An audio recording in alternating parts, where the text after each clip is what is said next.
Hi friends, ನಮಸ್ತೆ ಎಲ್ರಿಗೂ. ವಿಜೀಸ್ ಕಿಚನ್ಗೆ ಸ್ವಾಗತ. ಹೇಗಿದ್ದೀರಾ ಎಲ್ಲರೂ? ಐ ಹೋಪ್ ಎಲ್ಲರೂ ಚೆನ್ನಾಗಿದ್ದೀರಾ ಅನ್ಕೋತೀನಿ.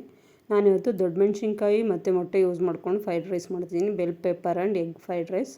ತುಂಬ ಈಸಿಯಾಗಿ ತುಂಬಾ ಬೇಗನೆ ಮಾಡ್ಕೊಳ್ಳೋವಂಥ ರೆಸಿಪಿ ಮತ್ತು ಟೇಸ್ಟಿಯಾಗಿ ಕೂಡ ಇರುತ್ತೆ. ಈಗ ನಾನು ಅದನ್ನು ಮಾಡೋಕ್ಕೆ ಮೊದಲಿಗೆ ಫಸ್ಟು ಸ್ಟವ್ ಮೇಲೆ ಒಂದು ಬಾಣಲೆ ಇಟ್ಕೊಂಡು ಅದಕ್ಕೆ ಒಂದು 2ರಿಂದ 3 ಟೇಬಲ್ ಸ್ಪೂನಷ್ಟು ಎಣ್ಣೆ ಸೇರಿಸ್ಕೊಂಡಿದ್ದೀನಿ, ಅಡುಗೆ ಎಣ್ಣೆ. ಮತ್ತು ದಪ್ಪ ಸೈಜ್ 2 ಈರುಳ್ಳಿನ ಮೀಡಿಯಮ್ ಸೈಜಲ್ಲಿ ಕಟ್ ಮಾಡಿ ಸೇರಿಸ್ಕೊಂಡಿದ್ದೀನಿ.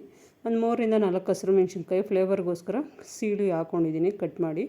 ಈಗ ಅದು ಈರುಳ್ಳಿ ಸ್ವಲ್ಪ ಹಸಿ ವಾಸನೆ ಹೋಗೋವರೆಗೂ ಸ್ವಲ್ಪ ಫ್ರೈ ಮಾಡ್ಕೊತಿದ್ದೀನಿ.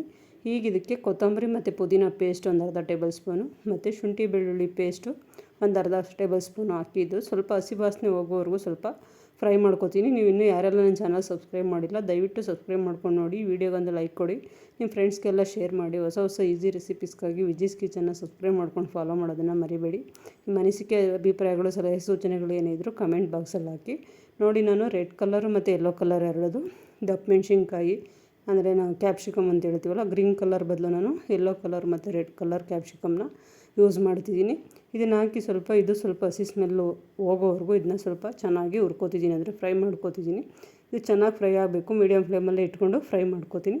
ಇದು ಫ್ರೈ ಆಗೋಕ್ಕೆ ನಾನು ಸ್ವಲ್ಪ ಉಪ್ಪು ಸೇರಿಸ್ಕೋತೀನಿ, ಅಂದರೆ ಕ್ಯಾಪ್ಸಿಕಮ್ ಸ್ವಲ್ಪ ಲೈಟಾಗಿ ಮೆತ್ತಗಾದರೆ ಚೆನ್ನಾಗಿರುತ್ತೆ. ಹಾಗಾಗಿ ಸ್ವಲ್ಪ ಉಪ್ಪು ಸೇರಿಸ್ಕೊಂಡಿದ್ದನ್ನ ಚೆನ್ನಾಗಿ ಫ್ರೈ ಮಾಡ್ಕೋತೀನಿ. ಆದಷ್ಟು ಮೀಡಿಯಮ್ ಫ್ಲೇಮಲ್ಲೇ ಇಟ್ಕೊಂಡು ಫ್ರೈ ಮಾಡಿ. ನೀವು ಯಾವತ್ತೂ ಈ ಥರ ಟ್ರೈ ಮಾಡಿಲ್ಲ ಅಂದರೆ ಟ್ರೈ ಮಾಡಿ ನೋಡಿ, ತುಂಬ ಟೇಸ್ಟಿಯಾಗಂತೂ ಬರುತ್ತೆ. ವೆಜಿಟೇಬಲ್ಸ್ ಹಾಕಿ ಮಾಡೋದಕ್ಕಿಂತ ಈ ಥರ ಬೇರೆ ಬೇರೆ ಇಂಗ್ರೀಡಿಯೆಂಟ್ ಯೂಸ್ ಮಾಡೋದ್ರಿಂದ ಒಳ್ಳೆ ಟೇಸ್ಟ್ ಕೊಡುತ್ತೆ. ನನಗೆ ಸ್ವಲ್ಪ ಉಪ್ಪು ಸೇರಿಸ್ಕೊಂಡಿದ್ದನ್ನ ಫ್ರೈ ಮಾಡ್ಕೋತಿದ್ದೀನಿ. ಸ್ವಲ್ಪ ಲೈಟಾಗಿ ಕ್ಯಾಪ್ಸಿಕಮ್ಮು ಮೆತ್ತಗಾಗಬೇಕು, ಆ ಲೆವೆಲ್ವರೆಗೂ ಇದನ್ನ ಚೆನ್ನಾಗಿ ಫ್ರೈ ಮಾಡ್ಕೋತಿದ್ದೀನಿ.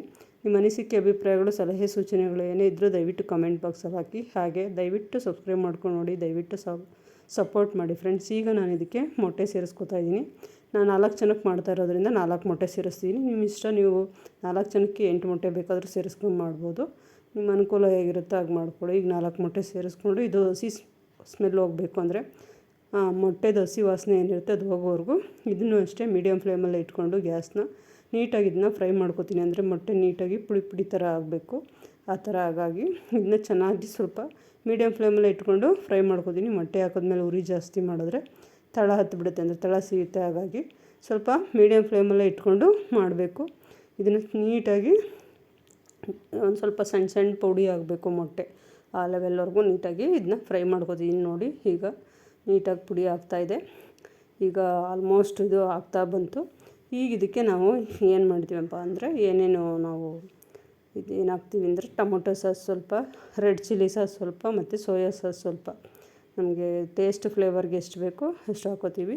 ಟೊಮೊಟೊ ಸಾಸು ಮತ್ತು ರೆಡ್ ಚಿಲ್ಲಿ ಸಾಸು ಒಂದು ಅರ್ಧ ಟೇಬಲ್ ಸ್ಪೂನಷ್ಟು ಹಾಕಿದ್ದೀನಿ. ಸೋಯಾ ಸಾಸು ಒಂದು ಚಿಟಿಕೆಯಷ್ಟು, ಮತ್ತು ಒಂದು ಸ್ವಲ್ಪ ಒಂದು 1/4 ಟೀ ಸ್ಪೂನಷ್ಟು ಖಾರದ ಪುಡಿ ಮತ್ತು ಎಗ್ ಫ್ರೈಡ್ ರೈಸ್ ಮಸಾಲ, ಸ್ವಲ್ಪ ಉಪ್ಪು ಸೇರಿಸ್ಕೊಂಡಿದ್ದೀನಿ. ಇದಕ್ಕೆ ರುಚಿಗೆ ತಕ್ಕಷ್ಟು ಉಪ್ಪು ಸೇರಿಸ್ಕೊಂಡಿದ್ದೀನಿ, ಯಾಕೆಂದರೆ ಮುಂಚೆನೇ ಕ್ಯಾಪ್ಸಿಕಮ್ಗೆ ಫ್ರೈ ಮಾಡೋಕ್ಕೆ ಎಷ್ಟು ಬೇಕೋ ಅಷ್ಟು ಸೇರಿಸ್ಕೊಂಡಿದ್ನಲ್ಲ. ಹಾಗಾಗಿ ಈಗ ಈ ಫ್ರೈಡ್ ರೈಸ್ಗೆ ಎಷ್ಟು ಬೇಕೋ ಅಷ್ಟು ರುಚಿಗೆ ತಕ್ಕಷ್ಟು ಉಪ್ಪು ಸೇರಿಸ್ಕೊಂಡು ಇದನ್ನ ಚೆನ್ನಾಗಿ ಮಿಕ್ಸ್ ಮಾಡ್ಕೊತೀನಿ. ಈಗ ಇದು ರೆಡಿ ಆಗಿದೆ. ನಾನು ಆಲ್ರೆಡಿ ರೈಸ್ ಮಾಡಿ ಇಟ್ಕೊಂಡಿದ್ದೆ, ಆ ರೈಸ್ನ ಇದಕ್ಕೆ ಸೇರಿಸ್ಕೊತಿದ್ದೀನಿ. ರೈಸ್ ಮಾಡಿ ಸ್ವಲ್ಪ ತಣ್ಣಗಾಗಬೇಕು. ಇದನ್ನ ಚೆನ್ನಾಗಿ ಮಿಕ್ಸ್ ಮಾಡೋದ್ರಿಂದನೇ ಇದು ಫ್ಲೇವರ್ ಬರೋದು. ಚೆನ್ನಾಗಿ ಮಿಕ್ಸ್ ಮಾಡೋದ್ರಿಂದ ಇದು ಏನಾಗುತ್ತೆ, ಅನ್ನ ಪುಡಿ ಆಗುತ್ತೆ. ಸ್ವಲ್ಪ ನೀವು ಮೆತ್ತಗೆ ಮಾಡ್ಕೊಂಡ್ರೆ, ಹಾಗಾಗಿ ಸ್ವಲ್ಪ ಉದುದ್ರಾಗಿ ಮಾಡ್ಕೊಳ್ಳಿ. ಹಾಗೆ ಅನ್ನ ಮಾಡೋವಾಗ ಬೇಕಾದ್ರೆ ಒಂದು ಅರ್ಧ ಟೇಬಲ್ ಸ್ಪೂನಷ್ಟು ಎಣ್ಣೆ ಕೂಡ ಯೂಸ್ ಮಾಡ್ಕೊಳ್ಳಿ. ಹಾಗೆ ಸ್ವಲ್ಪ ತಣ್ಣಗಾಗಬೇಕು ಅನ್ನ. ಆದಮೇಲೆ ಹಾಕಿ ಚೆನ್ನಾಗಿ ಇದನ್ನು ಮಿಕ್ಸ್ ಮಾಡಿಕೊಂಡ್ರೆ ಚೆನ್ನಾಗಿ ಬ್ಲೆಂಡ್ ಆಗುತ್ತೆ ಮತ್ತು ಒಳ್ಳೆ ಟೇಸ್ಟ್ ಕೊಡುತ್ತೆ ಎಗ್ ಫ್ರೈಡ್ ರೈಸು. ಆಲ್ಮೋಸ್ಟ್ ನೋಡಿ, ನಾನು ಇದನ್ನ ಅದ್ರ ಜೊತೆ ಚೆನ್ನಾಗಿ ಮಿಕ್ಸ್ ಮಾಡ್ತಿದ್ದೀನಿ. ಇದು ಇವಾಗಂತೂ ಫುಲ್ಲು ನೀವು ಗ್ಯಾಸು ಸಿಮ್ಮಲ್ಲೇ ಇಟ್ಕೊಂಡು ಮಾಡಬೇಕು, ಇಲ್ಲಾಂದರೆ ಕೆಳಗಡೆ ತಳ ಹತ್ಬಿಡುತ್ತೆ. ಸೀದೋದ್ರೆ ಸ್ಮೆಲ್ತು ಟೇಸ್ಟು ಎಲ್ಲ ಹಾಳಾಗುತ್ತೆ, ಚೆನ್ನಾಗಿರಲ್ಲ ಅಷ್ಟು. ಹಾಗಾಗಿ ಮಾಡ್ತೀವಿ ಯಾವಾಗಲೂ ನೀಟಾಗಿ ಮಾಡ್ಕೊಂಡು ತಿನ್ನಬೇಕು. ಅದಕ್ಕೆ ಹೋಮ್ ಮೇಡ್ ಅಂತ ಹೇಳೋದಲ್ಲ. ಆಲ್ಮೋಸ್ಟ್ ಇವಾಗ ಎಗ್ ಫ್ರೈಡ್ ರೈಸ್ ರೆಡಿ ಆಗಿದೆ. ನಾನು ಅದನ್ನ ಪ್ಲೇಟಿಗೆ ಸರ್ವ್ ಮಾಡಿ ತೋರಿಸ್ತೀನಿ ನೋಡಿ. ನಿಮಗೆ ನೋಡಿದ್ರೆ ಬಾಯಲ್ಲಿ ನೀರು ಬರ್ತಿದೆ. ಟೇಸ್ಟ್ ಅಂತೂ ಯಮ್ಮಿ ಆಗಿತ್ತು. ನಾನು ಟೇಸ್ಟ್ ಮಾಡಿ ನೋಡಿದೆ. ನೀವು ಒಂದು ಸಲ ಮನೇಲಿ ಮಾಡಿ ಹೇಗೆ ಬಂತು ಅಂತ ಕಮೆಂಟ್ ಮೂಲಕ ತಿಳಿಸಿ.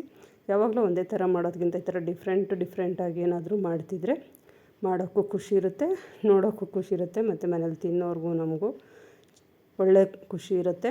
ಮತ್ತು ಹೊಸ ರೆಸಿಪಿ ಮಾಡೋದ್ರಿಂದ ನಮಗೂ ಮಾಡೋಕ್ಕೆ ಉತ್ಸಾಹ ಇರುತ್ತೆ ಅಲ್ವಾ. ಹಾಗಾಗಿ ದಯವಿಟ್ಟು ನೀವು ಒಂದು ಸಲ ಮಾಡಿ ಹೇಗೆ ಬಂತು ಅಂತ ಕಮೆಂಟ್ ಮೂಲಕ ತಿಳಿಸಿ. Thank you for watching.